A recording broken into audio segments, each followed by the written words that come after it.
I think LeBron is a healthy Jerry Jones, so he picks his players, he picks his bench, he does support, he does has a big input. So maybe there is room for more, maybe room for a big trade in the near future. But I think this is a player sign. I think it's gonna humble the Philly fans and not be so aggressive like they were in the past. So I think this is a really good pickup. Um, I'm going to preface it like this: if he does too much of that load management and they have a lower seed due to it, uh, it won't be good for him because that city will turn on him quicker than snot. Absolutely. Like that's one thing about Philadelphia. Like they will, like they sniff out stuff like that. But he's the king. I think LeBron gets a pass. I think LeBron is that veteran, is that spokesperson, is that I think the Sixers They threw. are going to take this bandwagon leadership. I think. Let's put it this way: they threw batteries at Santa Claus. Right. But it's not LeBron. Santa's bigger than LeBron. So what do since we're on the NBA Let's topic, ask the state native. Like we're out of towners. Let's ask the state native and see what he says. You know, he's close to it. It's on his newspaper. Adam, your thoughts, LeBron to the 76ers. Well, you're gonna ask me about LaFleur. I am. I can't stand the fucking guy. This is an ESPN show. He's ruined the game of basketball so much. Language. He has ruined the game so much. I can't even stand it. Oh, this just in, breaking news. The 76ers have traded 3 extra basketballs for Bronny James. No, just kidding. Did you guys hear that Steph Curry signed a max extension 2 years, $137 million? When was this? This just happened like in the last couple days. Oh, okay. He wants to retire a Golden State Warrior. He's been there his entire career, and I don't blame him. That's a lot of money. Yeah, I mean, it's kind of like, you want to go out spending your entire career with one team. There's not a lot of that anymore in the NBA in this era, a lot of stars hopping teams. So I guess he's going to be one of the last few guys that I think he will, Jokic will. Those two as of right now are going to be the only two that are going to do that. Maybe if things go as planned, Wemby will. Mm-hmm. I think Cade Cunningham has a chance since he signed that max extension with Detroit too. I think if they keep winning, it definitely. Let's see. Because that was last year when he signed the max extension. Golden State might not be a playoff team. Devin Booker. I like Devin Booker. Yeah, that's one of the people that are rumored to want to come to Philly. No. Now, there's not enough space for him anymore because you've already got Maxey and you've already got Edgecombe. And I think Edgecombe at this point going in year 2 is too good to come off the bench because that's what would happen if Devin Booker goes there. I think LeBron should come off the bench. Well, it's not going to happen. He should. He's awful. And speculation is that LeBron also wants him to bring in Anthony Davis. Or does Vargas like this dude? Should I not be cutting up on LeBron? I'm just saying right the first time. It's flip-flop. That if you see the trending and the player that he's becoming into the last 5 years, it's not the same person. You know, he still have his tactics, this is and that, flop and all that, but I think he has become like a really good role player. I think good leadership in there and whatnot. Obviously for selfish reason for his son to get the leadership, but I do think him come to the Phillies, it could really be a good a different outlook for him. The three people that they are mentioned to be in on, one was Devin Booker, Anthony Davis, and Dalen Terry. I'm sorry, I just don't see him doing anything in Philly. I really don't. I don't care. I think it'll be interesting. Him around is like the mushroom. All these players are they going to get this confidence? Like we got LeBron on our team. That's like their cheat code. If everybody's like hopping on that bandwagon, how is that a cheat code? For players, for players to be that close to that, they're going to use it as confidence builder. You pick up any player that brings that type of confidence in, that mentality. I'm not saying, but like, if you get traded to the Lakers, you're around Kobe, you're thinking you're as good because you're near Kobe. You know what I'm trying to say? So like a lot of these players do attract to that. You think you're as good as Kobe until No, you get there. You don't think you're good. Wait, hold on. Let me finish. Feel it. You just feel it. Well, but you have to remember now, when he was in Miami, how many players went and took pay cuts to go play with him in Miami when they had the big three there? Yeah, and how well did they do in that first championship that they were in? 4 straight finals? Do people not get 4 straight finals? 8. He went to 8 straight. No. He went to 8 straight, but he went to 4 straight finals. Yeah. Like that is going to 4 straight finals is the same thing as back to back to back. Not 1, not 2, not. It's hard to go to the finals. No. He didn't say he would be in the championships. He said he would bring them championships. There's a big difference there. They only brought him 1, right? Championship. The banner's still the banners. You know what I'm trying to say? It's like I don't know any other teams, and this Detroit Pistons hasn't gone to 4 straight, 2 straight NBA finals. Whoa. Actually, they won 2 straight back in 88 and 89. Okay, but have they gone to 4 straight finals? Nope. Okay, case closed. But they also haven't lost 4 straight finals either. Neither has LeBron. Choose. Yes, he has 4 straight. He hasn't lost 4 straight. He lost 3 or 4 to Golden State, but he did get that one. He got 1. He lost the last one with the Cavaliers, and then 3 straight versus Golden State. That's 4. The first year they went, they lost when they had Kyrie and Kevin Love injured. The second year is the year they came back from 3-1 and won. And then the last 2 years, that was when Golden State had the super team where the championship was already decided before the season was even played.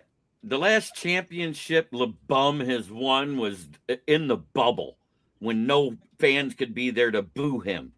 It's still a ring, though? I want to take a vote. What do you think about Eddie's comment? Do you think this Sixers team has better talent than the Miami team Bron was on? No. And I say no, too. Not even. The first couple of years, he had Alonzo Mourning, he had Chris Bosh, he had Dwayne Wade. Those 3 right there trump all the others that are outside of Jaylen Brown and Jaylen and Brown. They did win a championship in his second year. Who ever asked that question? We know who Dwayne Wade is now. We know who Bosh is now. But like, if you match up who the Heat players were back then and who the Six players were back then, I see it could be a little teeter-totter because we know 10 years later who these players have become, who they became. They were there. Good to see you, brother. Okay, well, Dwayne Wade did win a championship with Shaq a few years before LeBron got to Miami. So he was already an established superstar in the NBA. And then Chris Bosh was already an all-star in Toronto in his own. Mourning was done then. Okay. It's fired up. Okay. I want this. I don't know. I want the game of basketball to return. With hand checks and actual defense. Yeah, like actual 90 style, back to 90 style. Not I barely got touched and fall. Megan Rapone all over again. Jesus Christ. National Business Association. That's what it's called. What's up, Yinzer? Hey, there's the Jagoff. He's under a different alias tonight, though. He's on Facebook. That's why. Okay, I'm gonna slide us over. I got to get Adam's take on this. The Steelers live tackling will be banned from training camp. I saw this and I didn't fully read on it because, like I said earlier in the text, I was getting my ass kicked at work, so I did not get a chance to read on it. I'm sorry. No, I was that's very okay. unprepared on that. I was very unprepared. I knew you were going to ask, and I was like, I better look into this. And then I forgot all about it. So that's my fault. So please fill me in what's going on. Like, if they're not fully tackling and getting ready to play football, what is the point of mini camps anymore? So we can run 5-on-7 flag drills. Yeah, I mean, for me, I was going to say the same thing. Like, I feel the way I feel about this is how I feel about how these coaches don't want to play starters in the preseason anymore, and then they wonder why they come out the offense comes out rusty week 1. They play look, one possession, Samir, and they're done. Yeah, well, a lot of coaches don't play with There starters. was 4 teams. There was 4 teams last year that played their starters: Kansas City Chiefs, Seattle Seahawks, LA Chargers, and Denver Broncos. Those were the 4 teams that played their starters. 2 of them in the Super Bowl, and all of them were in the playoffs. Well, no, Kansas City Chiefs didn't make the playoffs because Mahomes got hurt week 8 or 9. Yeah, but ultimately the thing is, I don't want to. This sounds insensitive, but it's football. I mean, this is a physical contact sport, and you can get hurt on any play. Like Aaron Rodgers can shred his Achilles, dropping back, taking a snap and dropping back. We already saw that happen once while he was with the Jets. Yeah, and then we just saw Ricky Pearsall possibly done for the year. And then Chris Brazzell, rookie with the Panthers, I think his was a non-contact injury as well. His season's over. Yeah, there was another. Yeah, was that who else got hurt, Samir? Yep. Yeah, Chris Nick Brazzell. And back to Robbie's comment. Robbie, just to let you know, we know you as Jens are on here, not Robbie. All right, that is why you're under your alias real name tonight. All right. And yes, Mike Webster is definitely rolling over in his grave watching these guys play flag football. So McCarthy stated that his primary goal is to reduce risk and keep players healthy, noting that assessing stress and avoiding unnecessary trauma is a core responsibility. Instead of taking players to the ground, practices will prioritize proper footwork, hand placement, and leverage during drills. He also pointed out that every drill is evaluated by GPS tracking technology to monitor physical stress levels without requiring actual collisions. Yeah, just 2-hand touch. That's it. The street football rules. That's it. Yeah, but oh shit, we tackled each other on the concrete. A lot of people don't understand when you talk about this, and then more so, as I mentioned, about the whole whether they play starters or not in the preseason because they use practice reps to justify it. Practice reps where the quarterback wears a red jersey, you can't touch the quarterback, and the different rules and whatnot. That's not preparing you for live game action when everyone's going, full speed, full contact. It's different. I agree. It's like that song. It's different. Yeah, I'm different. Yeah. I don't know that song, Jeremy. Sorry. Yeah, you do. You've heard it. It's been on lots of TikTok reels. Yo, Woody.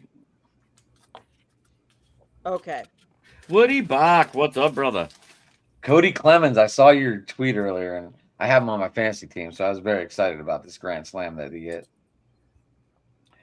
Oh, that's yeah. Cody Clemens. Scott actually. Chris Olave got a 4-year extension today worth $138 million, I think. Mm-hmm. So I guess he's going to stay a Saint with Tyler Scott. Yes, the 4-year extension worth up to $132 million. Debo 32, returns. Sorry. That's okay. Debo returns to the 49ers on a 1-year deal. That came out an hour ago. The deal is $7 million. Yeah, I can see that wide receiver room is thin. And then, we had the holdout quarterback. He signed with the Cardinals, so he's in. Baker Mayfield decided since they're so far apart, he's still going to play because he'll make more money somewhere else instead of extending with the Buccaneers. So we got all sorts of stuff going on. Not if he finishes like he did last year, Jeremy. What hurt? Going to make shit. Or as he says, he was hurt last year. Doesn't matter. Then he shouldn't have been playing. Well, I mean, the quarterback's not going to take himself out of a game. It's up to the coach to say, hey, you know, look, if you're hurt, your injury is hurting the team, you need to sit down. Mm-hmm.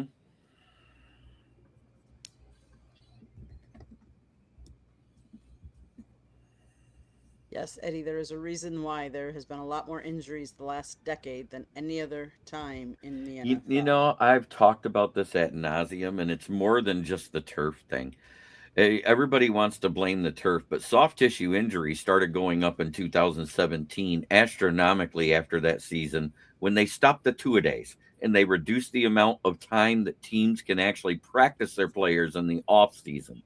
It went up 30% the first year they did that. And it's gone up incrementally ever since, and it's plateaued at that 42.5% that it's been the last 3 seasons. Up from 2017 is what I'm talking about, is the percentage it's up. So think about that. That's almost 50%. Yeah. Because again, as I mentioned, a lot like practice reps don't prepare you. Like, you know, you go through the motions, you get used to the scheme and you get accustomed to the scheme and whatnot, and all those little things. That doesn't prepare you again for live game action. So you think with them taking away 2-a-days, and especially with them reducing the amount of preseason games to 3, you think that the starters would get to play more in the preseason, but it's the exact opposite.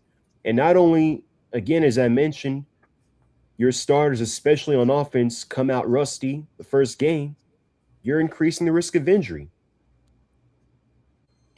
because your body has not been prepared over the course from January to September to play an actual game.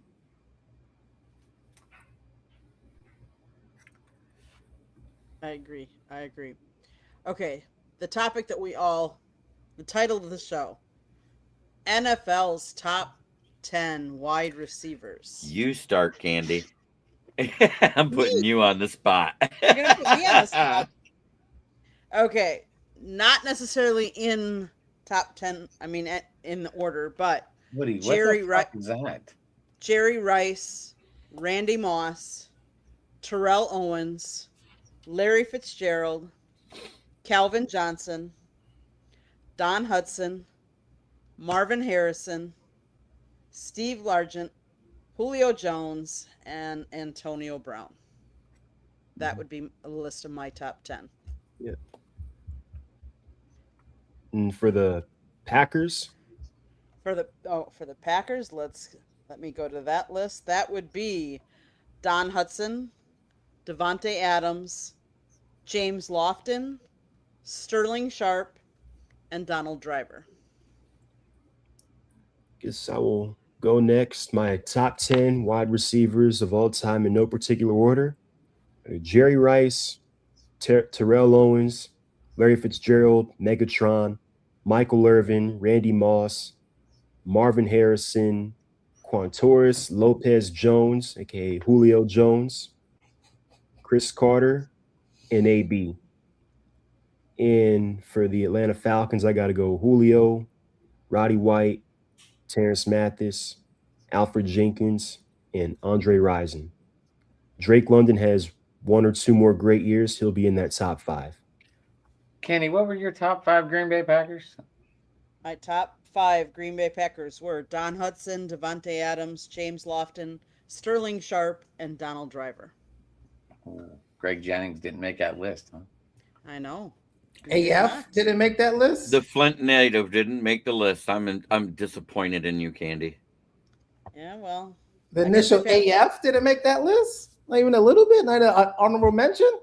Look, you got to have Don Hudson on there because he was, in the 30s and 40s. Apparently, like I didn't get to see him play, obviously, but he was mentioned as one of the wide receivers that showed how to play the game.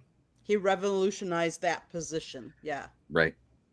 99 receiving touchdowns. So, yeah. And back then, they didn't throw the ball for nothing. No. I mean, that was the year Jim Brown started and everything else, Mm-hmm. That was the running back era. Mm-hmm. And that was back when they actually played football, tackling and hitting people with barely any pads on. And they had no helmet They bars didn't- either. They had that No, They little had the leather. Come on, they had the leather thing. on, and that was it. They didn't have a face mask either. They had the Donald leather Driver's covers. Donald Driver's the all-time leader with 10,137 yards receiving for the Packers. I mean, Sterling Sharp, you can't leave him off. Devontae Adams, and then James Lofton was a Hall of Famer. Like, we have some really good. It's a list of only 5. You got to limit it. You got to pick. But like, is that like the teams, or that's like your list? That's my list of top 5 Green Bay Packer wide receivers. Got you. So, Adam, you want to go with? You have your list. Sure, why not? Obviously, you got to go Jerry Rice. You have to throw Moss in there. I have no real particular order. Terrell Owens, I guess. Obviously, I'm going to put, because I'm a homer, I'm going to put Stallworth.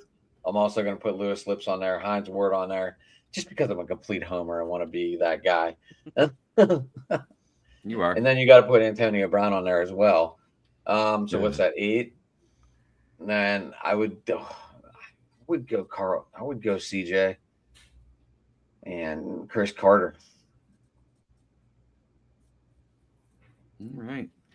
Obviously, I just said my home list too. And me, hit it. I'm gonna put Jeremy on my list for all-time greats wide receivers. I got hands. So, for context, I'm going 98 to 2010. That's when I'm mature enough to follow and watch the sport. You're I'm going not with picking- Eddie. I'm not You're going picking with Eddie? anything before me. So in no order: Randy Moss, T.O., Mr. Harrison, Torrey Holtz, Reggie Wayne, Fitzgerald, Ocho Cinco, Hines Ward. The smallest of the group, Steve Smith, and Mr. Andre Johnson, a local guy here in Miami. That's my top 10. Again, football games, Madden, all of that, childhood. That's kind of street football, who you want to be, grabbing people. That's kind of my era. And the top 5 for the Cowboys, T.O., a rookie, not a rookie, but like the Cinderella, Mr. Austin. Miles Austin was great for a few years. Supported Keyshawn Johnson. He was a little bit in there. Michael Irvin, and then I think that's kind of it in my 4. Irvin, Johnson, Austin, and T.O. Okay. All right. Are we ready? I'm I'm doing the mine only- in order. Jeremy, in hold the on, way real quick. I got I'm the them. only outsider who went Charles Johnson, I think. Mm-hmm. Go ahead. All right. Jerry Rice, Randy Moss, Calvin Johnson, Larry Fitzgerald Jr., Marvin Harrison Sr., T.O., Steve Largent, Don Hudson, Reggie Wayne, and Julio Jones. That's my top 10. My top 5 all time for the Lions, and I went with all the ones I watched. And they're still the only wide receiver trio to have 1,000 yards receiving in the same year is in this list. Number 1, of course, is Megatron.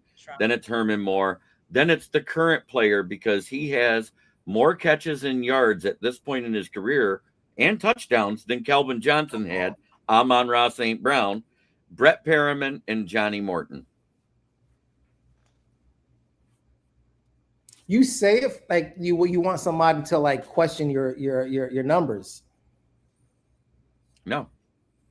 He's like so much confidence. Like, try me and ask me why I picked this person's name. Gotta love that Turner's tea. So good. Does anyone else have Turners in their state? Turners? No, I don't. We don't have that here. No. So good, dude. So good. Is it on Robbie your might side agree of with me on town? Is Sheets on your side of town, Adam, or no? What's that? Sheets is that on your side of town? I have one right by me. Yeah. Okay. Yeah, there's one on like every corner now. It's kind of like where are you at? You in Florida, right? Yeah, but I spent some time over in different parts of Pennsylvania. Yeah, you get Sheets over here, and then what do you get? Wash or what's the one on the east side? There's like a quick check. There's like pause. Wawa, I think it is. But there's Yeah. two in Pennsylvania. I can't remember the other one that's Sheets. Yeah, Sheets is Wawa, something they're else. on the East Coast. Yeah, it's Turner's. Like, is that like one of those gas stations, convenience stores things? Like we have what we have here is called Buc-ee's. What, I don't know- Turner's? No, it's the iced tea, dude. It's so good. Oh, This okay. is some of the best iced tea in the world. This top 5 receivers brought to you by Turner's Iced Tea. Well, yeah, I guess the segment was a free advertising. Damn it! You better And Mountain contact Dew. their market. Absolutely. Robbie knows. That's why I showed it mainly because I knew Robbie would be all about it. Yep. Nobody questioned anybody else's top 10, huh? I thought this might take a little bit longer, but we all whipped right through them. We had kind of the similars, you know. I think If I was going to do honorable mentions, I would throw like Chad Ochocinco, Torrey Holt, Isaac Bruce, Donald Driver for one, Greg Jennings for another one, you know, for outside, you know, looking in, Tim Brown of the Raiders. Who was the one that had the catch for the 49ers? Dwight Clark, was it? That was a tight Yeah, end. Dwight Clark. Yeah, that was a tight tight end, end. But yeah, but I mean, still, everyone- that's everyone like else- one of the greatest catches ever. The only other one that I liked that was there was one similar like that for the Lions with a guy that came over from the Rams, and it was Azazir Hakim. Do you guys remember that? A slot receiver. Yep, we were playing against the Cardinals, and the ball gets tipped up, and he skipped through the back of the end zone to grab it over the safety. It was hilarious. I think you have to include, as we mentioned, you have to include Steve Smith, definitely. Yeah, he was on my that list. he was on Yeah, I Fernando's think, yeah, list, but I put him in my honorable mention. Andre Reed, that's another one. Bills, right? Yeah. Yeah, with the Bills, Andre Reed. 4 John Super Beebe. Bowls. And lost. Just like Jim Kelly. Still, God. It's a hard crowd over here, man. And if it wasn't for the strike, it would be Minnesota with 4 straight Super Bowl losses. But they had that break from the strike in between because of the merger and the CBA they had then. We can't help it. We're fired up to give a tough crowd tonight there, Vargas. Who else? There's a Steelers one I'm thinking of. It's not Hines Ward. It's someone else. Plexico. No, not Lynn Plexico. Swan. Yeah, that's what I'm thinking of. I said Lynn Swan. Oh, you Yeah, did. for your Everyone, For your list. Mike Wilson. you I'm went surprised Homer. You went Homer for both. I'm kind of surprised Mike Wilson slept through the cracks. Who? 4-time Super Bowl champion with the Niners.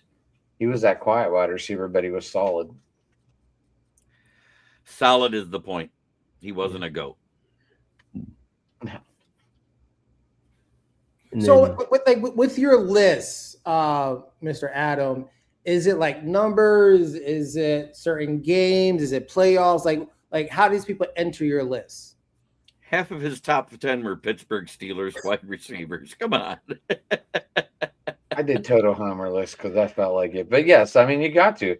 I mean, there was a 6-time Super Bowl champion, 2 4-time Super Bowl champions on there.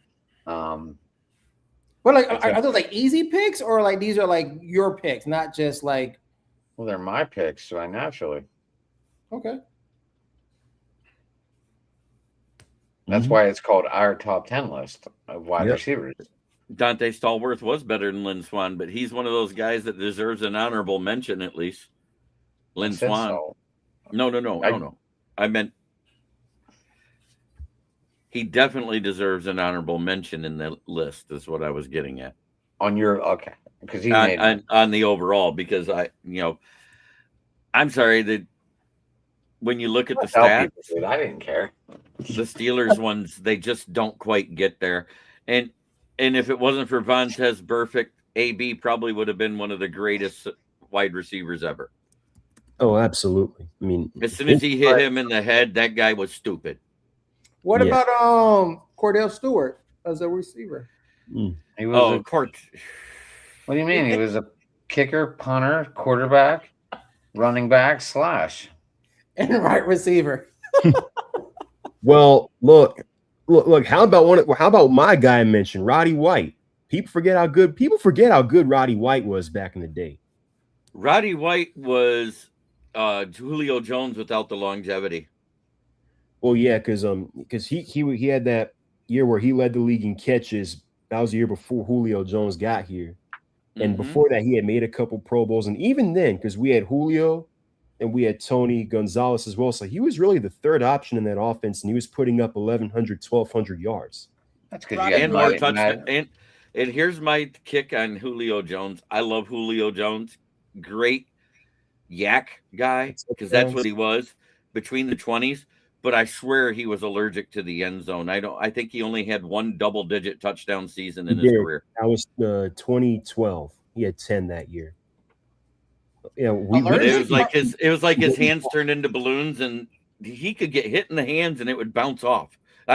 You could watch the games, and it's like if it was in the red zone and he was in the end zone and the ball came right to him, it was like he coated his hands in butter.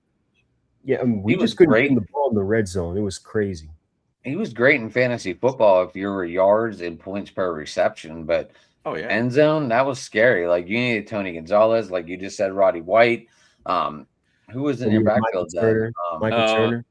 Michael Turner. Wasn't that also when Warwick Dunn was around there too? Well, Warwick Dunn was before that. Oh, was it Warwick before? Dunn. Okay. I loved Warwick Dunn. I liked Mike Allstar whenever them two were in Tampa. Oh yeah. Dude, Mike Allstar was a beast. I think to it's this interesting. Day, I still think Mike Allstott is one of the greatest fullbacks to ever play the game. I think he's the only one people remember. Oh no, maybe Lorenzo Neal. For Detroit, you got Chris. God damn it! Just had his name on my tip of my tongue. I was more talking on a national level. Corey Schlesinger. I was talking more on a national level. And that was because in that Dallas game, when he broke his face mask in his nose, he went and put another face mask on his helmet and came back out before the next drive. Yeah, national Jamal level. Anderson, the Dirty Bird guy. Yep. It was Mike Allstott, national level. Him and Ward. Yeah, it was just that Tampa Bay running duo was back to back. I think it's interesting that some of the people that if you look at total yards by receivers, Calvin Johnson ranks 37th. Roddy White is 46th, but yet we put Calvin Johnson in our top 10. So obviously it's not just by yards. Yeah. I mean, because I think when you're doing this, you can't go by stats. You've got to go by I think the impact and talent in the eye test. And you also got to put Drew Pearson as an honorable mention in there too. Someone all great all time. Someone put Pearson in the comments. Yeah, Eddie did. He was talking about the Cowboys. That's his favorite, one of his 5 favorite wide receivers. And Warwick Dunn and Drew Brees have done so much for their communities. I completely agree with that statement. I think Warwick Dunn did it though as a tribute to his mom, right? Yep. Wasn't there something about a tribute to his mom doing all that stuff? I think it was his second or third year in the league when his mom passed away, and he started doing stuff for the community in her honor. I didn't see all of his comment before. That's okay. Obviously my light blocks the comments. I can't really see that side of the page. So I knew it was something like that, but MDE definitely beat me. MDE says Megatron was dominant when he played, period. He was the best when he was on the field, most dangerous wide receiver ever. May have been Randy Moss in the time and space he played. Yeah, because, face it, Randy Moss was drafted 10 years before Megatron. He was 10 years into his career by the time Megatron got on the field. But Former Megatron was more on the inside. former Randy Georgia was on Tech the Yellow sideline. Jacket. Randy Moss was a sideline receiver. Megatron was coming in the middle. Megatron took some hits. Megatron was a more you complete shitting me, man? receiver. Randy Moss might have been outside, but if he ran a post down the middle, forget it. That's still those are considered outside boundary routes. Just so you know. Even if it's a slant in the middle. Yeah, and not a slant. He rarely ran a slant. He never went just 5 yards and across. He would always go 10 to 15 post. yards down, then across. And that is a 15-yard post pattern. I know exactly what you're talking about. I thought that was still in the middle of the field, though. No. The slant is running through the linebackers trying to catch a ball. Randy Moss Tight wasn't that guy. ends.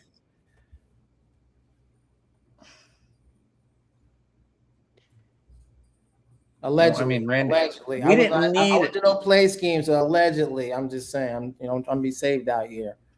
We didn't need Randy Moss to run over the middle, though. No. No. No, you don't want. He was much thinner than Megatron. You know, say what 'Cause you who else want. was there? Megatron Chris- had 35 pounds on him. Who else was there? Chris Carter, and who was the tight end, Jerm?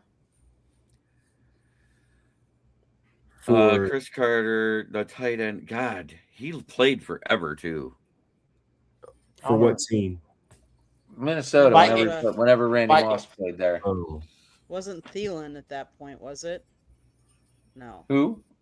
Thielen? I think who you're talking about might be way after Randy Moss. No, Like they had a Kirk big Cousins. tight end that would just go sit in the middle of the field and do Kyle nothing. Rudolph? The decoy? Like a decoy? Kyle Rudolph played up until Yeah, I was going to say he played with Kirk Hockendrop Cousins. got there.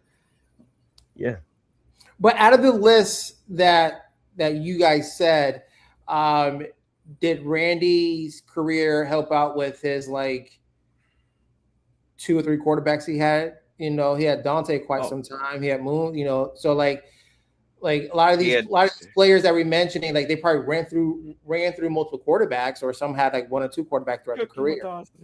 That's my co-host of my fantasy football show that'll be starting up soon on Sundays, because I'm going to start doing shows on Sundays. I'm going to do 3 shows on Sundays. I'm not taking a day off anymore.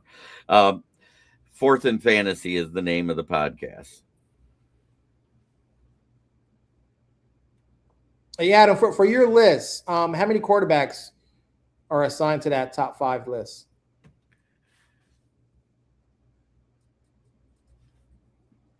Terry for Bradshaw.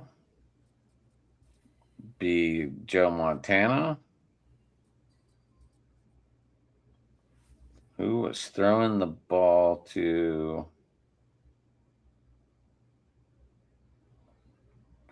Who was throwing the ball to Megatron, Jerm?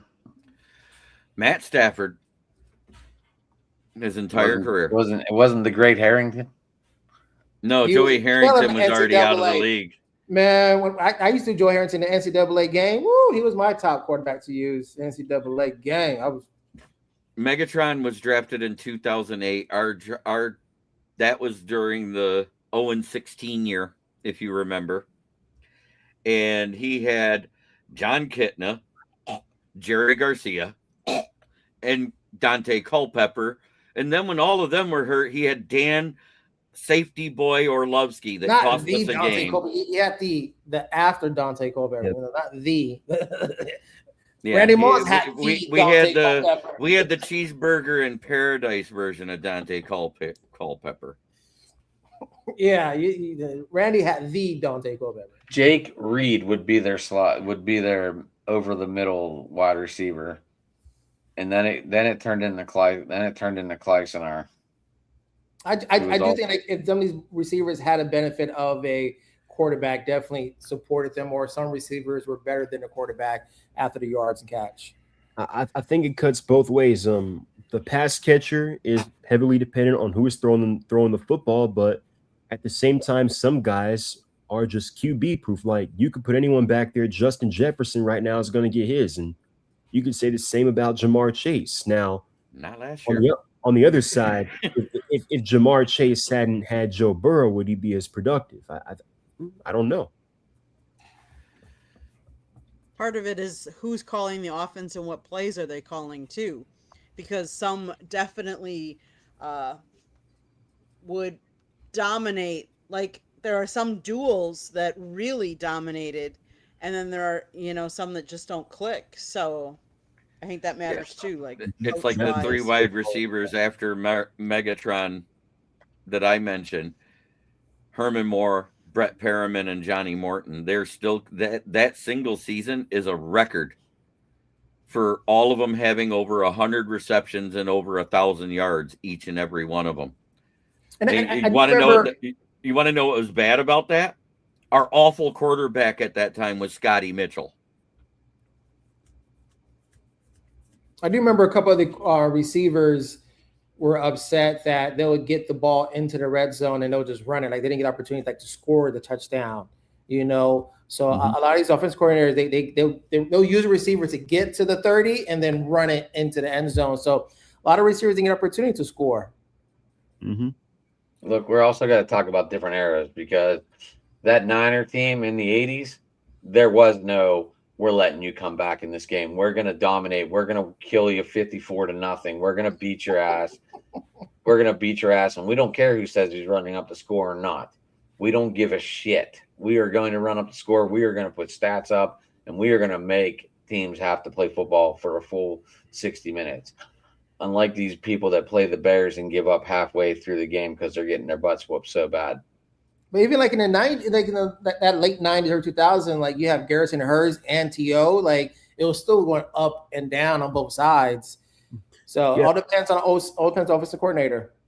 I mean, definitely. And one thing I will say about the 2000s is that I think I mentioned it before, up until like the early 2010s, late 2000s, the NFL offenses revolved around running backs. It wasn't until the early 2010s when you had the Rodgers, Breeze, Ryan, Rivers, Stafford, Stafford, and Big Ben, Matty Ice. I mentioned Matty Ice, and now guys are just airing it out. You got 2 or 3 really good pass catchers in an elite offense, and quarterbacks throwing for 4,500 yards, 35-ish touchdowns, and so I guess you do have to consider eras. Like what T.O. was able to do in his era, that says a lot. Because again, offenses were not very pass heavy then. Are we getting a fight in the comments? But T.O. get lucky. He had Steve Young. He had Donovan McNabb. He had Jeff Garcia too, which is but still he was a good running lefty. You know what I'm trying to say? But T.O. every team he went to had a really good quarterback. Yeah. The Eagles, the Niners, and the Cowboys. That was a luck of the draw going to his career, to end his career, I guess. How many Super Bowls did Tony Romo get T.O. to? Tony Romo should have been.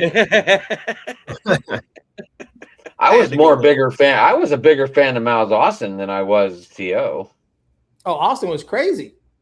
He was a local New Jersey native from Monmouth County up there in New Jersey. Like he was a small town player, from a community college, and then just jumped up to a D1, and then all of a sudden he's boom. That's funny. There's a Cowboys fan in here, and then there's that doesn't even see the jersey sitting behind me. I see the twin. The what? The twin. What twin? That's Felix Jones. And does he have a twin? Felix Jones? Yeah. I don't think Felix Jones has a twin. Came out of Arkansas. And his brother? I don't know. I like Felix. I didn't give a shit about the rest of the family. You asked the question. I'm thinking for next week, we are going to go defense, cornerbacks and safeties. Ooh, that is spicy. The last 10 years been spicy. Alton Samuel was saying, I got more than this. And Felix Jones does not have a twin, just to let you know. I just looked it up. But cornerback it's a spicy one. I'm down for that one. How many are we doing? I don't know. What do you guys think? We're gonna do 5. 10 is too 5 much. and 3. 5 and 3. 5 and 3. 5 and 3. I would say we'll do 5 and 3. Wide receivers was easier. For a team like the Lions, finding good cornerbacks, they still haven't done it. This means Sean Taylor's not going to make anyone's list because we're only doing 5. Can we remove Reeves Island from the list from here? Like, can we do like can we like pick some players that cannot and like challenge our research? Because now we just can't pick like random. We're not doing safeties though; it's cornerbacks, right? I was gonna lump them both in there, but if you guys want to do No, we need to separate them because there's enough great safeties all time that you should be.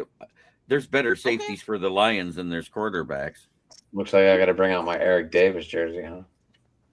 Got to bring up my throwback. I've got bring out my throwback Deion Sanders jersey. Hey, There's one of the greatest all time, right there. Great cornerback. College coach. D'Angelo Hall Remains to be seen. I don't have D'Angelo Hall. No, I don't. on your list or on your jersey list? Oh, jersey, no list. Yeah, I do. Could you imagine if Detroit would have taken D'Angelo Hall instead of taking Roy Williams? I could imagine a lot of people we could have had instead of who we took. Still, in 1998, the 27th pick overall, we pick a punt returning cornerback by the name of Terry Fair. In the very next pick, the Minnesota Vikings select Randy Moss. That one hurts more. So Jones is in the background. I didn't see the number. So there's Julio Jones and Thomas Jones with two brothers. So that was the confusion. Julio Jones did play for the Cowboys, and he had a brother, Thomas Jones. So there's two Jones brothers that played the NFL around. Julio Jones played for the Cowboys? For a stint.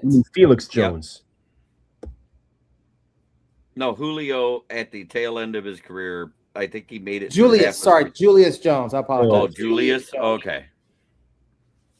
Yeah, Julius Jones and Thomas is the twin. Aaron Jones has a twin. But it was Julius and Thomas because I saw the Jones. I didn't see the 8. So I was half wrong. Yeah, Terry Fair. He definitely doesn't make my all-time Lions cornerback list. Okay, guys. MLB trades. MLB season's going on. Trade deadlines looming. Shohei Ohtani looks to be going to the IL, just to let everyone know. I hope Stearns doesn't blow up the Mets. Yeah, I hope so too. He needs to. They need to rest him. They have a big enough lead right now. They can put him on the 15-day DL. They're up 16 games. So, yeah, because I think 15-day is 15 days, not 15 games. You know, a lot of people. I was just saying, Jeremy, it's, they have a comfortable lead right now where they could do it. They should have did it as soon as the knee tightness started. Right, but that might have been all season for all we know. You're right. It may have been. But at the same time, if they'd arrested him for 2 weeks back in May, how much better would they be right now with one of the best bats in the lineup and one of their best pitchers? So Ohtani has been dealing with knee soreness since June 11th and hasn't pitched since July 3rd, while also dealing with a right bicep issue. That someone kicked him. That player kicked him coming out with a cleat. Jeremy, I thought for sure you were going to call me yesterday and be like, quit listening to the fucking game. Nope. Because I put it on, it was 7-1, and I'm like, this game's over. All of a sudden, 7-5, and then all of a sudden, 7-7. I was like, when is Jeremy going to call? Hey, Samir, I left you alone on that 14-3 game. I was like, when is Jeremy going to call me and tell me to turn this game off? Because every time I listen to a game, Candy, the Tigers always end up losing. I mean, I kind of felt bad for him because the game was 3-3. Then I'm like, I see that because we took forgot who started that game, but I just know we took whoever started that game out, and it was like the 4th, 5th inning. It's 3-3, and I'm looking. I'm like, who's this? Like, I had never seen him before, and it's like, who's Connor Thomas? And it's just like another home run, another grand slam, another. So Mookie Betts is coming on pretty public, and he's going to the PA and saying that there should be like a mercy rule because all these position players inflating stats and da da da da. So, what do you guys think about a mercy rule like post 8th inning? So there won't be a 14-3. Yeah, I mean, I don't know. Would it be interesting to even be considered? No, No. because the fans are paying for a full baseball game. Yeah. And now that the pitch clock is there, you're talking about 2.5 to 3 hours tops versus And you're paying 3.5 and $150 5 for a hours. ticket. And now all of a sudden, if your team's up 14-3, you've got to leave after 5.5, Yeah, 6 innings that's not because of a fair. mercy rule. Now we're in No. Little League. Get it? No, that's the dumbest mean, like- shit I've ever heard. I think college ball has a mercy rule, but They do. I don't think they do. Yeah, they do, and I know they do on the softball side, and I believe they do I don't- on the baseball side too. I think they have a team has to be up by 10 runs after the 5th inning, and if it or it's like 12 runs or whatever, and then it incrementally goes down each inning after that. Let's see. So the college baseball mercy rule ends a game early if a team leads by 10 or more runs after 7 innings. Okay, 7. I thought it was 5. Okay. And it's not the mercy rule anymore because they had to change it because it sounds too punishable. It's called Run the rule. run roll. So pansy. No, he's dead serious. The amount of softness in this society is getting irritating. Mhm. So there is no mercy rule allowed during the NC2A regionals, super regionals, or the College World Series. though. Correct. Okay, so they do turn it off. Okay, I thought they went one way or the other. But Candy, I don't know if you mentioned. I didn't really hear all what you said. But if the home team is up by that many at their 6.5, they call it. Yes, correct. That- But I think that would be dumb in the pros. I really do. Just from a fan perspective, because a lot of people go to that game, like I said, spend a lot of money at the damn ballpark. And I think it'd be dumb to do that. Like, hey, we're up 14-3. We're calling the game after 6. I paid for 9. That could cause some frustration, a lot of anger. Your math is wrong, but okay, I get you. I don't think we get. I think you won't go more past 10. I was just saying they're up by 11, 14-3.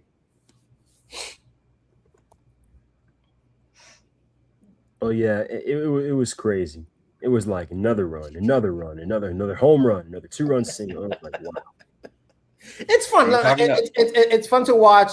You like even like the home team that's being like even the Braves fan were cheering because it's fun. You know, it's interesting because after a while you want to catch these home runs. You want to catch these, so it's fun. It's really all entertainment. It would suck for the fans, but it was something that Mookie Betts mentioned a few times in the last because he has his own podcast during the season. So thought I'd bring it up just to stir the pot. So he mentioned it because Mookie Betts is getting up there in age and he's having trouble playing 9 innings anymore. That could be, but he did mention the stats. He did mention using position players who could get hurt. Good thing I wasn't sitting there because I would have said, is it because you're getting old and don't want to play a full 9 anymore? No sympathy here. None. That's not sympathy. That's a direct question. Like, why are you bringing this up? That's what I would ask him. He won't be Like, the I mean, position this- player. this- He's so this much an Dodgers ace team- player. He won't be the position player to even go out. There will be somebody else on the bench that could throw it. This Dodger team, if they win the World Series this year, and then all of a sudden get a year break and get to come back healthy, because I mean, think about this: they would do 3 deep runs and win it all, right, for 3 years in a row, and then going for that 4th Pete after the new owners Patriots. not wanting to pay their players and get a full year off and then come back, it'd be like a full reset. They're the new Patriots. I mean, they won it, and they've won it before, though. I mean, this isn't anything unusual. If you want to be a top team, you got to be a top team. If you want to be a bottom team, you're going to be a bottom team and not pay to play, unless you're the Guardians right now, who have one of the lowest payrolls in the world, and they're sitting pretty high up there. So are the Brewers. I think personally, So are the Braves. yeah, I mean the Braves, everyone talks about, how high we have a top 10 payroll. We've had a top 10 payroll for some time. But think about it. The only marquee free agent this franchise has signed in modern recent history, like the past 50, 60 years, is Greg Maddux in the 90s. So I think personally, the Braves have been known for years for their player development. They do a very good They're job. the best at it. Yeah, They're absolutely the best They at are it. top notch at drafting and developing their internal players, and it has been for decades. And they will go out of their way to draft from Georgia and Georgia Tech or Savannah. Yeah, we do draft a lot of players from the state and from the Southeast. There's definitely proof of that. But I think what people, and I use that as an example because people get caught up in payroll numbers, but payroll numbers are not always indicative of, this team is making this big move here, that team is making that big move here. And I just use the Braves as an example in that case. Like, I think, as I mentioned, drafting and developing is more important. Like, look at the Brewers. Have the Brewers ever signed a marquee free agent or made a big trade? I don't think they have. They've consistently had one of the lowest. Sabathia from the CC Indians Sabathia back in the would be the- 90s. Yeah. That But would be that was the- like yeah. that was for half a year, I think. And Yes. Right, and he came in and almost won the Cy Young on it. Samir, you're not including Mark Teixeira? well, we made that trade, and then he walked. And I'm saying, but you said Greg Maddux from the Cubs.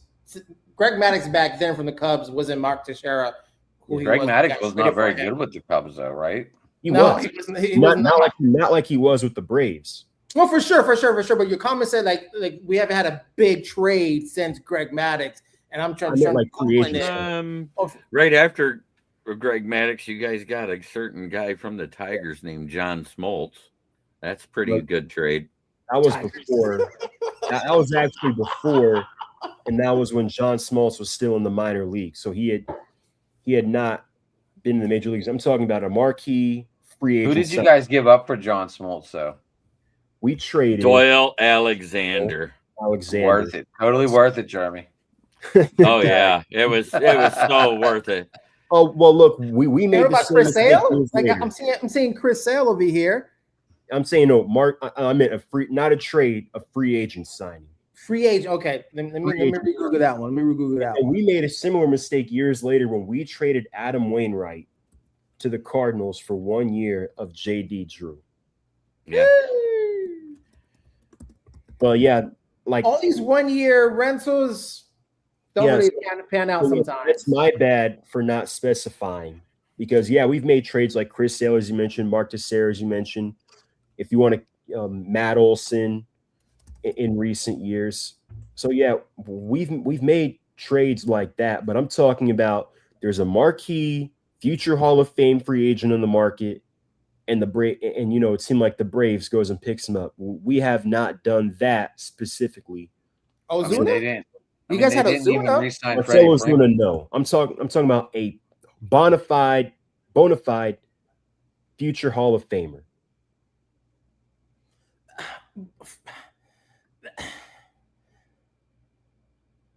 The last one was Greg Maddux. You're talking like Jeremy now, like too much expectations, like Bonafide. Well, Hall of Fame that goes to my player, point, that goes to my point, like payroll.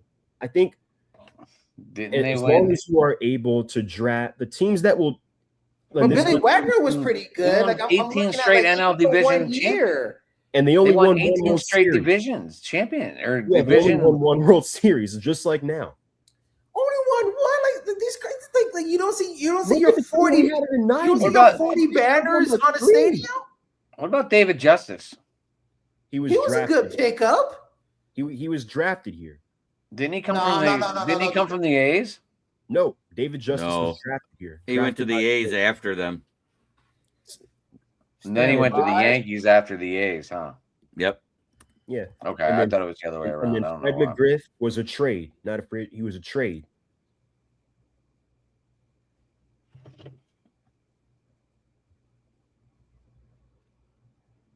So yeah, but like, I think as long as, and I think a salary cap. I think you do need a salary cap. I think you need a salary floor so that the teams like the Pirates and the Marlins are more incentivized to go out and spend money because all these owners Hey, have. wait, it. we're in the hundreds. All right. Oh, excuse me. Well, We spent a little bit of money this year. Don't put us in the Hey, cellar hey, this hey, year. I got you. Yeah, but You you guys want are to know what so the floor is? It's 132.8. So you got to add 30 million you guys to it. Are, you Just guys are pay like Skeens. not even fans at this point. You guys are like baby GMs. Like, come on, let's be fans at some point of this conversation. Let's be some fans. Let's be part of happy. it. It's part of it. Well, just let everyone know the Rangers get Corey Seager back tomorrow. Good for them. But yeah, I think it's really it's a matter of drafting and developing. Like for example, the Mets have spent like $500 million, or no, they've spent almost $1 billion on their roster and they suck. Nah. Okay, so let's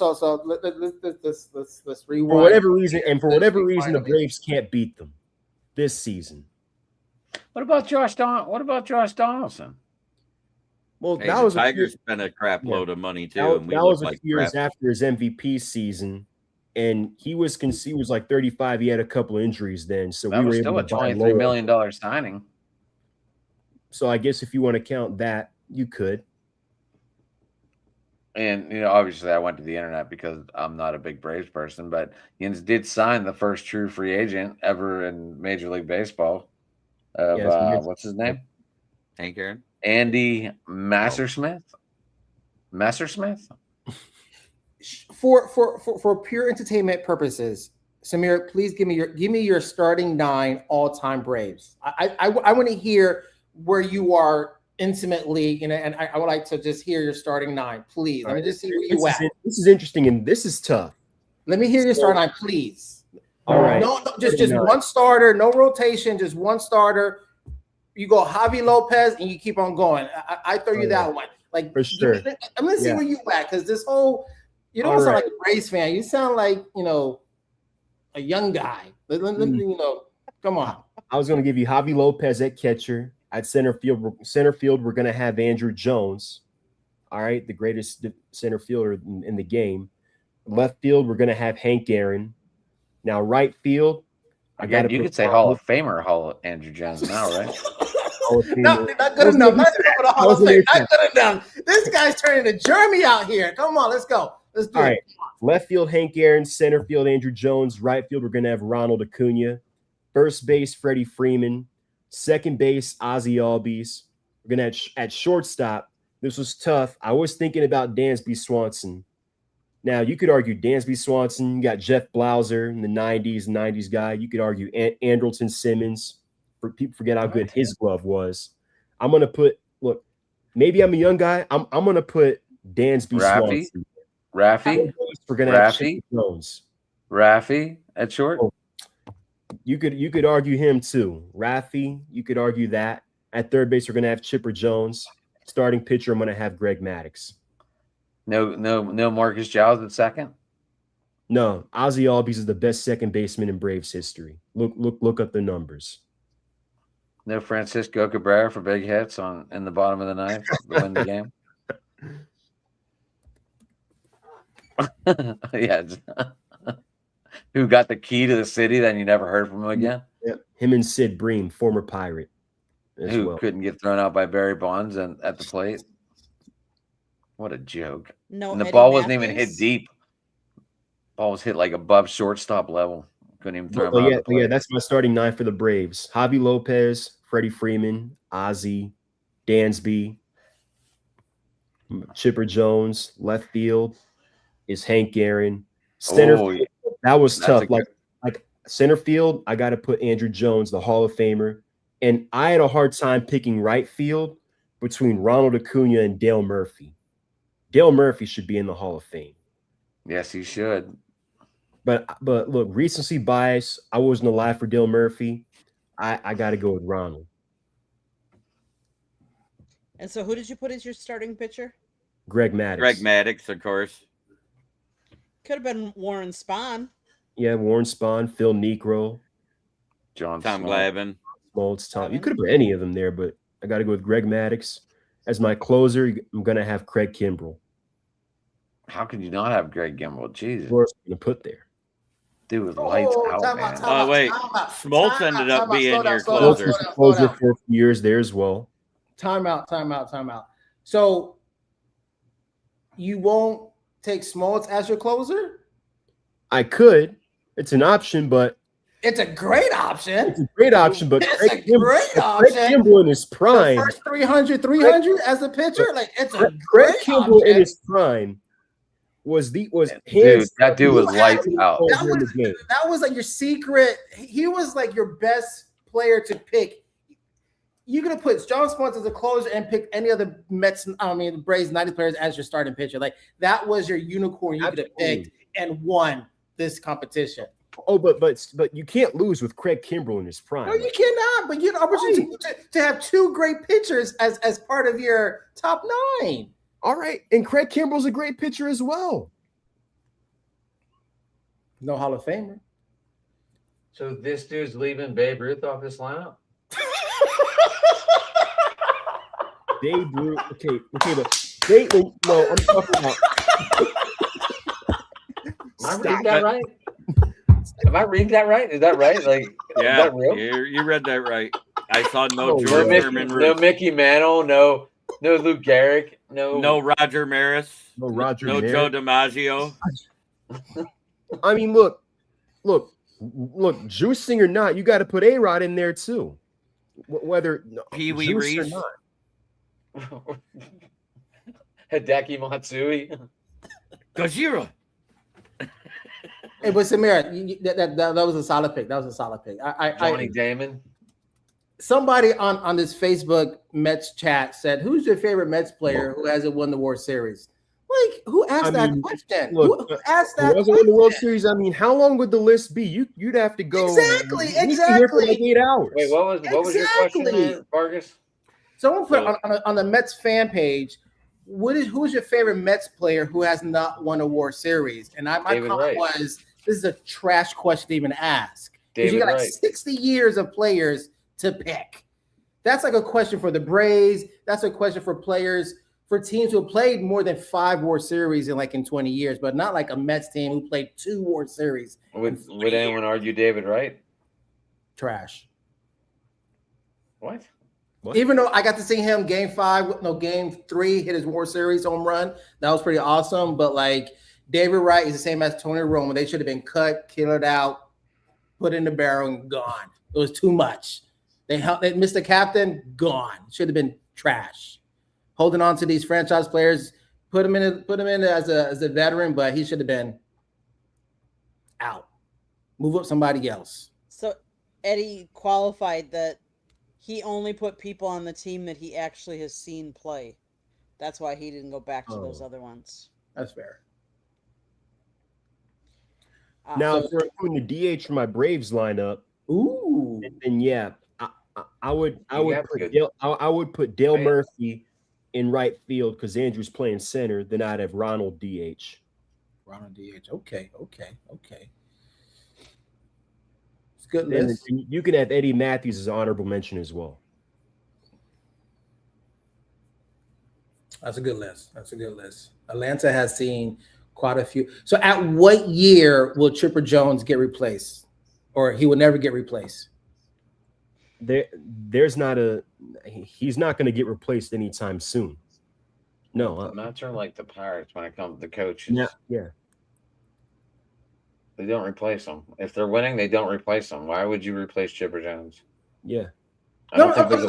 I don't even think there's a. I don't even think there's a caller on Chipper Jones as a coach. Like to put a leash on him.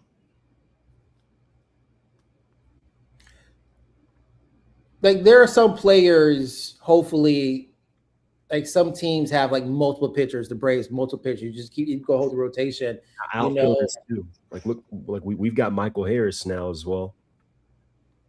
Kicking butt. Mm-hmm. Kicking butt. All right, who's your all-time Mets then, Fernando? Since you were doing this, let's all do it. Let's all do it.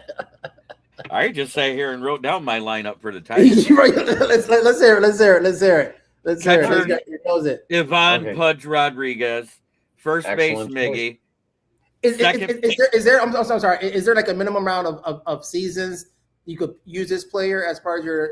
Okay, good call, Candy. I only use 2 players that I did not ever see play for my all-time Tigers list. Even if they play And for I'm one going- season on your team, you could pick them. I Candy's know. rules. But that's okay. I didn't pick anybody that only played one season, because if you played one season, it's usually because you're trash or you're injured. I'm gonna So- say Ty Cobb's on this list. Second, Lou Whitaker. Third He is should be in Howard the Hall of Fame. Johnson. Shortstop, Alan Trammell. Left field, Kirk Gibson. Center field, Ty Cobb. Right field, Al Kaline. The DH, I added the 10th position because you forgot that. The 10th position is Johnny Walkenfuss from the 84 Tigers. Pitcher, Mark Friedrich. And closer was Willie Lopez, the guy that won the World Series closing out games don't for be the helping. Tigers. Don't be helping him out. Don't be helping him out. He was supposed to do his lineup and then he passed it on to someone else. Well, he Yes, could have Gary went. Carter He better could have be went your Mets Piazza. all-time He could have catcher. went Mike Piazza too, who also was a Met. I would have Who went could- Piazza in the DH though. Who couldn't throw?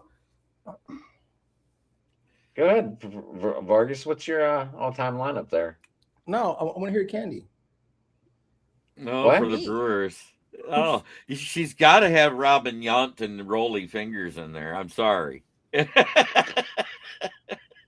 Yeah, You gotta have Braun. You gotta have Braun in there too. Yeah, You got Ryan Prince Fielder. Braun's got to be in there. Prince Fielder. Prince Fielder. I mean, Chris CC Sale. Sabathia You know- could be your starting pitcher. I Yeah, would I do don't- Raleigh Fingers because CC Sabathia didn't win him the World Series. Raleigh Fingers did. I know. I was just saying. You know. I do have a point there. Yeah, but I don't know that I would go with Raleigh Fingers as a starting pitcher. You could put him I as would prob- he ended up being a closer later in his career, but Correct. you could probably put him there. I could put Teddy Higuera. Did K-Rod play for the Brewers? The closer K-Rod before he went to the Yes. Mets? Because he was lights out. Piazza started as a Met. He was drafted by the Mets. He went to the Dodgers in free agency. No, but K-Rod, the closer, like I remember him being like lights out for the Brewers, if I remember, like for like a good period of time. Francisco Rodriguez, I think he was Yes. lights out for the Brewers for good. The Mets picked him up in free agent. He played for 4 years for the Brewers. Yeah, he was good. I know who my catcher is. I just mean- happen to have this sitting right here. Well, you got to add the guy that has his own day for the Mets to your lineup, Fernando. You got to have Bobby Bonilla. All right, go ahead, All Kenny. right, What's Candy. your All right, Candy. Close us Okay. out. Catcher close would be it out? Ted, I didn't go yet either. Neither did you.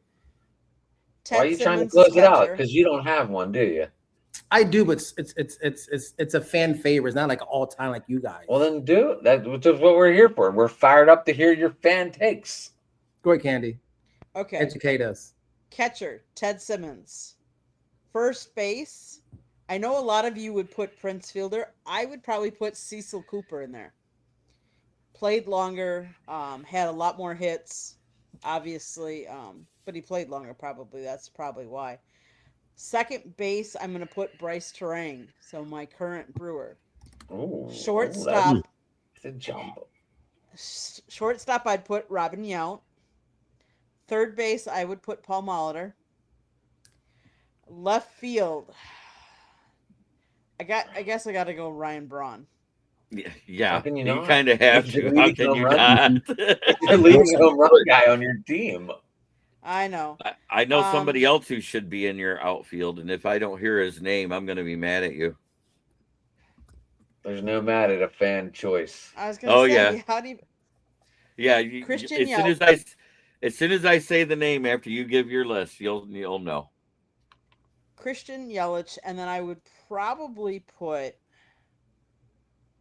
This one's tough. My third outfielder. There's two of them that I'm down to. I would probably put. Oh, Jeff Jenkins. Kirby Puckett. For the Kirby Brewers? Puckett for the Brewers? Didn't he play 1 year for the Brewers? That's why I said it. Let's see.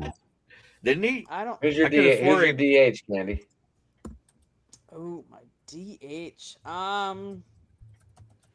Oh, I hadn't thought about it putting a DH in there. So to your point, Kirby Puckett played only for the Twins from I was gonna say 84 to Okay. 90.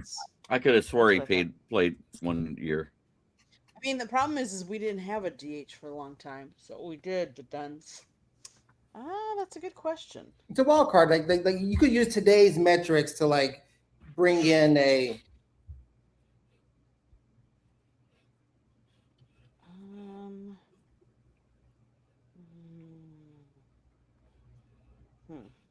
What position did Bernie Mac play in the movie, Mr. 3000? Ooh, I know you could use as a DH because after his knees went out, that's all he could do. You could use Joe Mauer. After the Twins? Be a pretty good one. Oh, he's a Twin. Yeah, never mind. Yeah, You're too I don't know much why I of a keep thinking of Minnesota. He's too much of a twin. I mean, I could do Hank Aaron. Let's I was put it gonna that say way. you could do Hank Aaron when you played him at Milwaukee. Yeah. Yes, ma'am. Yes, ma'am. Samir didn't use him. Just joking. Yeah. Who? Just joking. Just Samir joking. did Relax, use Hank relax. Aaron. I know you did. I know you use did. Hank I did use St. Aaron. I put him in Yeah. left field. Ben You get used Ogilvy. twice? That's a good name. Yeah. Definitely have to go Ralph Kiner as my DH though. All right. Hit it, Clemente in Adam. right. Okay, Adam. Clemente in right, McCutcheon in center, Bonds in left. Then we have what do we got? Obviously, First the base. number one pirate of all time, Honus Wagner at short. Pie Trainer at third. I like that. I like that move. Second base. I mean, I grew up watching so many different players, but I mean, if I leave out Maz, would everyone be mad at me because he hit the game-winning shot against the Yankees? I mean, I was a big Jose Lean fan, so if I wanted someone at second, I would like Jose, but I'd go Jose Lean just for shits and giggles. Then obviously first we got Pops, and then catching Jason Kendall and Bob Friend as my pitcher, 191 wins, 3.52 ERA.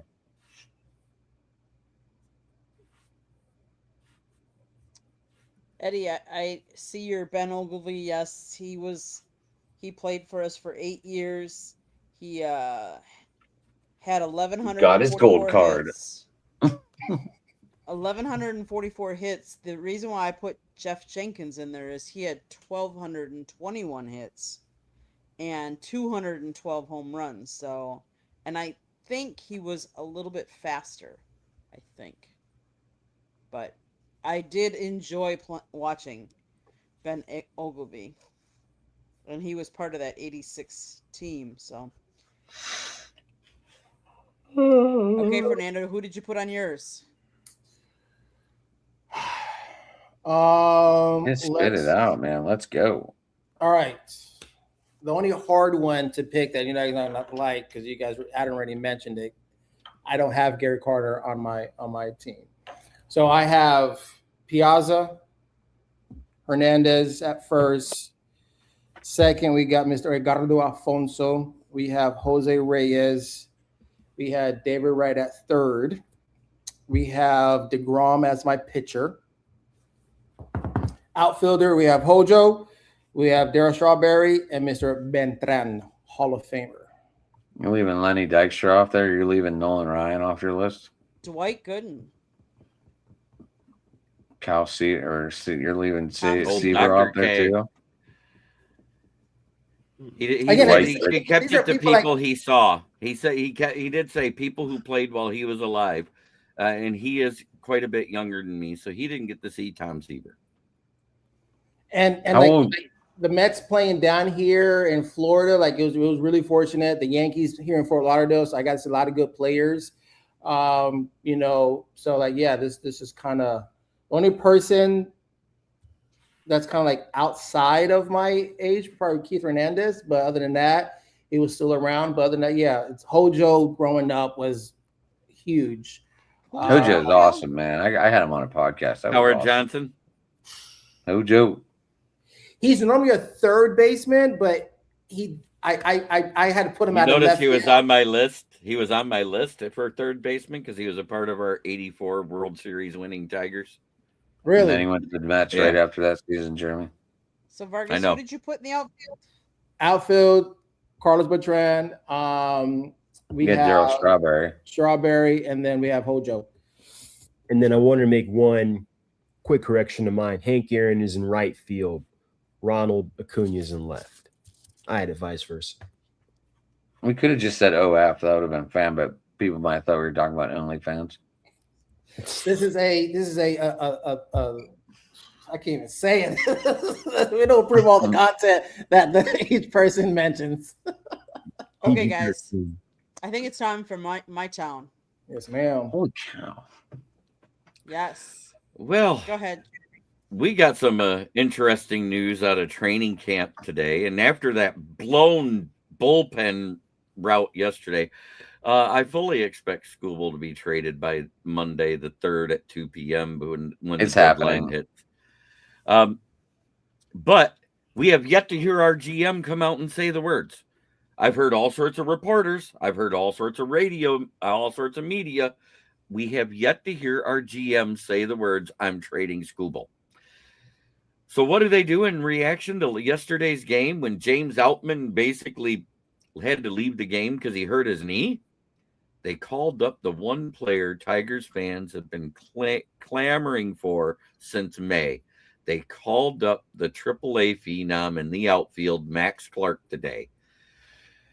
And for the Lions, we get the news that Giovanni Manu, the 4th-round pick of the 2024 draft, had an undisclosed injury, and when they tried to put him through his physical, he couldn't pass it. He's going to miss the next 12 to 14 weeks. His career is done in Detroit.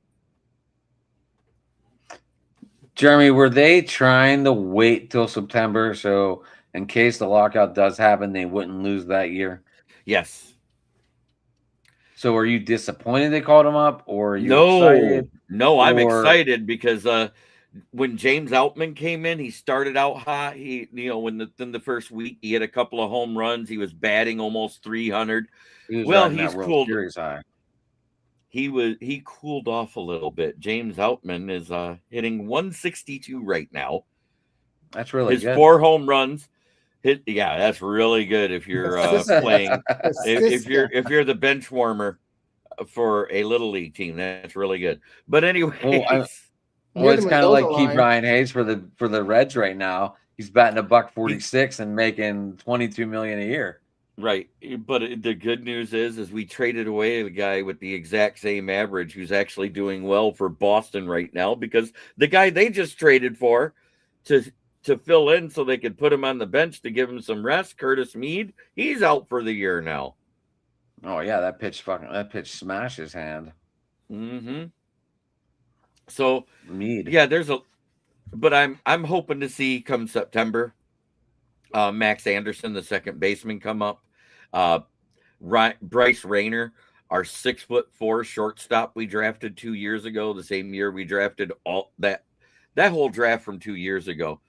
If we bring up Max Anderson and Bryce Rayner, we have all first 4 rounds of our draft pick from the 2024 draft playing right now. That would be Max Clark, Max Anderson, Kevin McGonigal, and Bryce Rayner. I'm just curious, if they call him up in September and they make the playoff roster, do they still get counted for the year, or how does that work? It only counts for the regular season. They have to play, I think it's like 41 games. So the playoffs don't mean anything. The playoffs is postseason. It doesn't count towards regular season stats. Okay, I wasn't sure if that played into the factor or not. Nope. Obviously, I That's should have known that because the Guardians still have 5 rookies this year that all played in the playoffs last year. right. I should have known that. That's my bad. I'm sorry. Yep, you're okay. Hey, it's a valid question. Who wants to go next? My town. I guess I'll go. So the Braves beat the Nationals 5-4, coming off a disappointing series loss in Queens. Mike Yastrzemski, 2-run home run. Ozzie Albies had a 2-run single. Grant Holmes, 4 innings, 3 earned runs, all home runs. So, look, the point still stands. Alex Anthopoulos, you got until Monday. You need a starting pitcher, need another bat, and another reliever if we want to be serious about making a run at this thing this year. Because, look, we don't know if we're going to have a 2027. So, look, make something happen. The Phillies are imploding. They just got swept in Miami. They had lost 12 straight before. We're Tell me 7 about up. Bryce Harper's comments, Samir. Oh, yeah, that was interesting because I remember Dave Dombrowski, I think this offseason during spring training, can't remember if he took shots at his leadership skills or just said he wasn't an elite player anymore. And I guess Bryce Harper remembered that, basically indicated that they need help. So that's going on. The Phillies are 3-9 since the break. Braves are, I think, 9-4, 9-5, one of those two. So they're 7 up on the Phillies. This is their division to lose right now. You need the matching jersey with that hat. I have the Drake Baldwin City version in my room, actually. I thought isn't that the hat from like 1971? Well, no, the logo is, but this is the City edition hat along with That's that they're jersey using too. Because I got a Robert. Yeah, they're got using the Dale Murphy era. Yeah, I got my friend a Robert Acuna jersey in that 71 throwback. Cool. And I was like, wait, is that the throwback hat? I just replied to your comment there, Candy, in the chat. So with that being said, Falcons training camp began. We already had an injury scare with Tua, but he has a little something with his back. He's back today practicing. Michael Penix might be out for as long as 4 weeks in rehab. Does Tua remember he's in Atlanta? Yeah, he remembers he's in Atlanta. Did you just see it there, Samir, what I said to her? No, I didn't. No. She mentioned that we were doing cornerbacks, but she said for next year. Need to look at that, but well, yeah. So that's going on, and and even in all that, tragically, Jeff Ulbricht's wife, as of a few hours ago, passed away due to cancer. That's why he has not been with the team to start camp. So prayers up. Prayers up. Obviously a heartbreaking, devastating news. So that's all I have for my town. Adam? I feel like I'm watching the slide of the Pirates. Feels like every second half of the year we kind of lose a step, and I just feel it. Like, it feels like Paul Skeens is taking something off of his touch to like save his arm. I don't know if something's wrong with it or not, but in case no one notices, he has taken some miles per hour off that arm. But you can't be a gunslinger your whole career. We've talked about this. Right. You can't do it. And we're watching Jarrett Jones emerge as the better pitcher right now. But when is that going to slow down? Because we know with gunslingers, it slows down. Now, maybe on a 6-man rotation, it'd be okay because they would all get an extra day rest. Obviously, I got to look into the Steeler no-hitting zone or whatever the hell they're calling it. I don't understand it. And I feel that this could be disastrous. Trade, we definitely need bullpen help. It's horrible. I bet what team don't need bullpen help?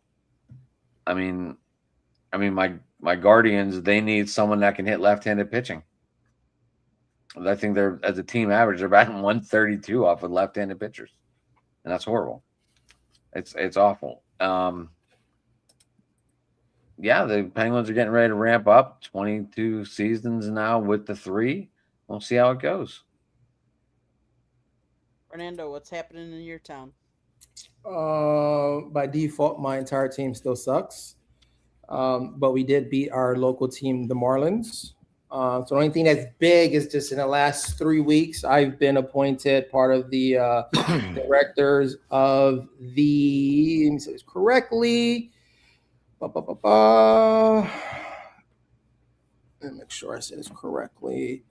The Florida Minority Baseball Alliance nonprofit, and we're having a Florida showcase in Sanford, Florida, the Celery City. So that's kind of what's new in my area. Just been appointed, and pretty cool. It's pretty cool to give back to the culture, the community. We're going to honor Tim Raines, who's from that area, so it's pretty cool. So look forward to spread more and show more of the Florida Minority Baseball Alliance in the next few weeks. So that's kind of what's new in my neighborhood. Former Montreal Expo Tim Raines, right? Mr. Sinus himself. Is that what we call that? Is that what we call that now? I don't want to get canceled. I'm not a fan of getting canceled over here. You know what I'm trying to say? I don't want Candy to say, "Hey, Fernando, you're gone next week." You know what I'm trying to say? Like, if you're looking for a good clap, the Nirvana Unplugged has some of the best clap beginnings. If you're looking for a good clap. Okay, gotcha. I heard a shot cleared it up. Make the motion, huh?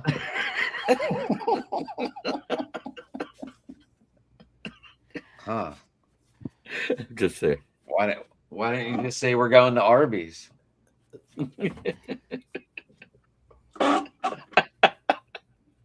Oh.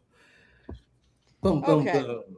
On to you, Miss Candy. On to me. So, Jacob Misarowski, in the month of July, 39 strikeouts, 1 walk. Is that Medinsky guy? Ridiculous. Misarowski, that he's on pace for, it's unbelievable. He's doing really, really well. So, I mean, is he going to win the Cy Young? The NL? More than likely. Is he going to get beat out? I don't know who else would. I mean, you could argue Chris Sale, but Misarowski's just on a different planet right now. Yeah, he is. That's like steroids. What's that guy? Chris. So hypothetically, I don't think it'll happen. But what if the Brewers were to trade for Tariq Skubal? There's talk that's actually Steven Peters, the POBO, president of baseball operations, said we are in talks with them. We're trying. So are the Rays. The Rays have the most 100 prospects in the game. Scott Harris already turned the Mets down. They don't want that giant salary you guys are trying to dump on us. So, anyways. But unfortunately, the thing is, the Dodgers have the prospects and the money. So if they want the Brewers. But the Brewers don't have the pockets that the Dodgers do. So if the Dodgers want them, they're going to get them. And Andy Friedman has been told to happens, and they win the World Series. So it kind of gives the owners no choice but to implement this salary cap. Andy Friedman has been told to get Skubal at all cost. On a different note, as far as the Packers side of things, I don't know if you guys heard, but sad news. Amon Green, Green Bay Packers all-time leading rusher, Amon Green, has officially revealed his battle with early onset Parkinson's disease. He's a 4-time Pro Bowler who amassed 8,322 yards in Green Bay. Green is now meeting his biggest challenge off the field with the same determination he brought to the gridiron, staying ahead of the disease, raising awareness, and taking full control of his journey. So, sending strength and prayers to Amon in that fight, because that's not a pretty fight. Prayers up. And I heard you guys got a lot of people that are on the PUP and IR all of a sudden for the Packers. Your freshly signed defensive tackle, Wyatt, right? Uh, your tackle, both of your tight ends. Wow, Sorry. you guys are kind of hurt. And was one of your corners is out too already? I think so too. Yeah. Ford, right? I believe so. And on top of that, they had some bad weather up in the Fox Cities, which isn't far from Green Bay. F3 tornado touchdown in the Fox Valley, Fox Cities. So prayers to everybody in that community as well. I know that there's been a lot of weather happening all over. So anybody that's affected with that. Yeah, we had an And F3 tornado come through Freeland, Michigan, which is close to where I used to live. anything, I'm assuming, Jeremy, you want me to put this up? Yeah, that's the AAA Toledo stats for one Mr. Max Clark that we just brought up. The only stat that he has that wasn't put up there, it's the stolen bases got cut off. He has 18 stolen bases as well. He has 12 defensive runs taken away, 9 of them being leaping up and grabbing home runs over the wall. Wow. Anything else anybody wants to talk about? Otherwise, we're going to go around the horn and tell everybody how you can get a hold of you. Samir, start. All right, you can find me here on Fire Up every Thursday night. You can find a lot of my content on X at ATL_Samir2401. Subscribe to my new YouTube channel at Samir ATL Media 01.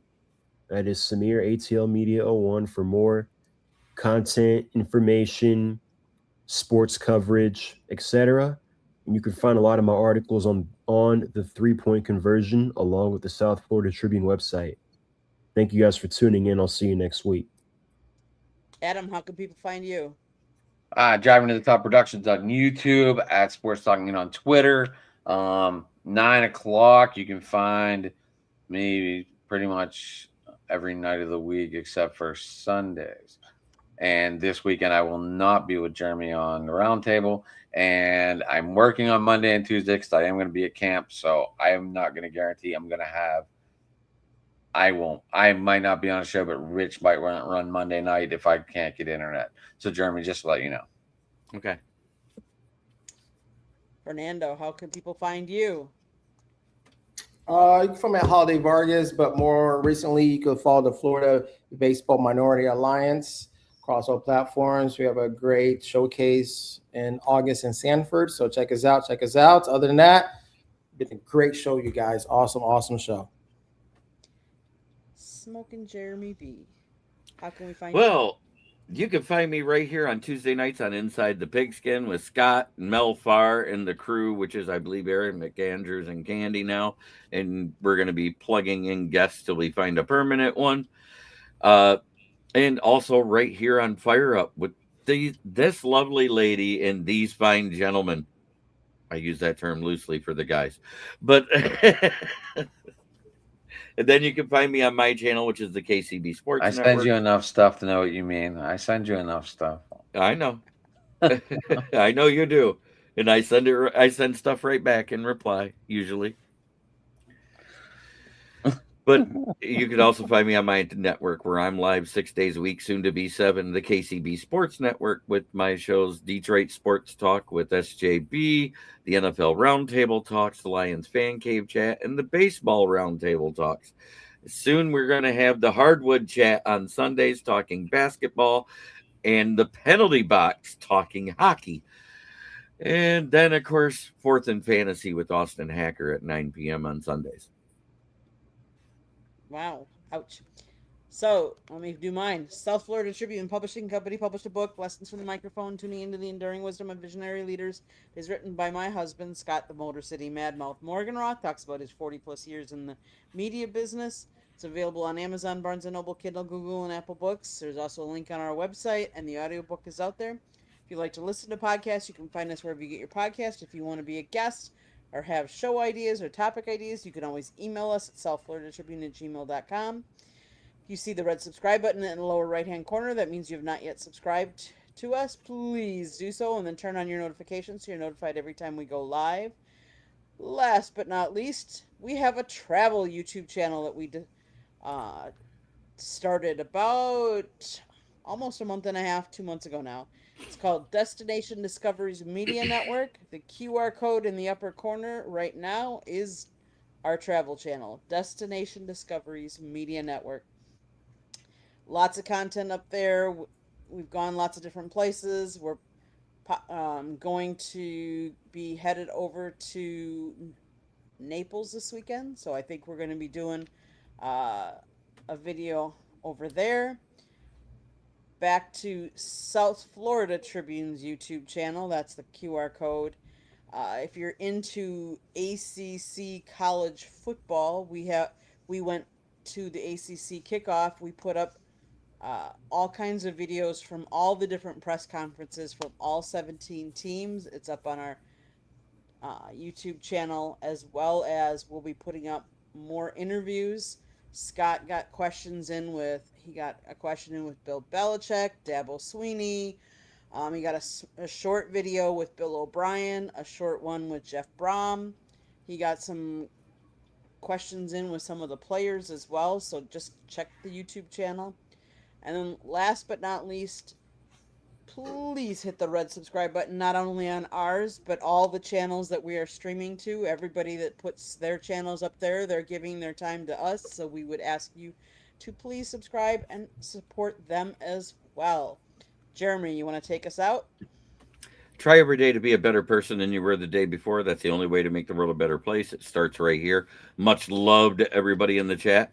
If you don't change the world around you by changing yourself, you'll never make anybody happy. Thanks, everybody. Have a great week, and we will see you next week. Thanks.